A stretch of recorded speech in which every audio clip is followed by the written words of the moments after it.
A fire extinguisher is one of the best tools you can use to safely put out a small fire.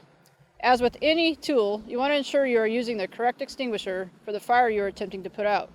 Today's video will go over the different types of fire extinguishers, followed by a demonstration in our fire simulator on the proper way to extinguish a fire. When we're trying to extinguish a fire, whether it's a trash can or in the house, first thing we need to do is make sure that we're picking up and choosing the correct fire extinguisher for the job. Most cases, that's an ABC fire extinguisher. That means they will take care of your ordinary combustibles, your flammable liquids and gases, and your everyday ordinary electrical systems. First thing he's going to do to extinguish the fire is he's going to choose the proper fire extinguisher, ABC. He is going to pull the tab. He is going to aim the hose.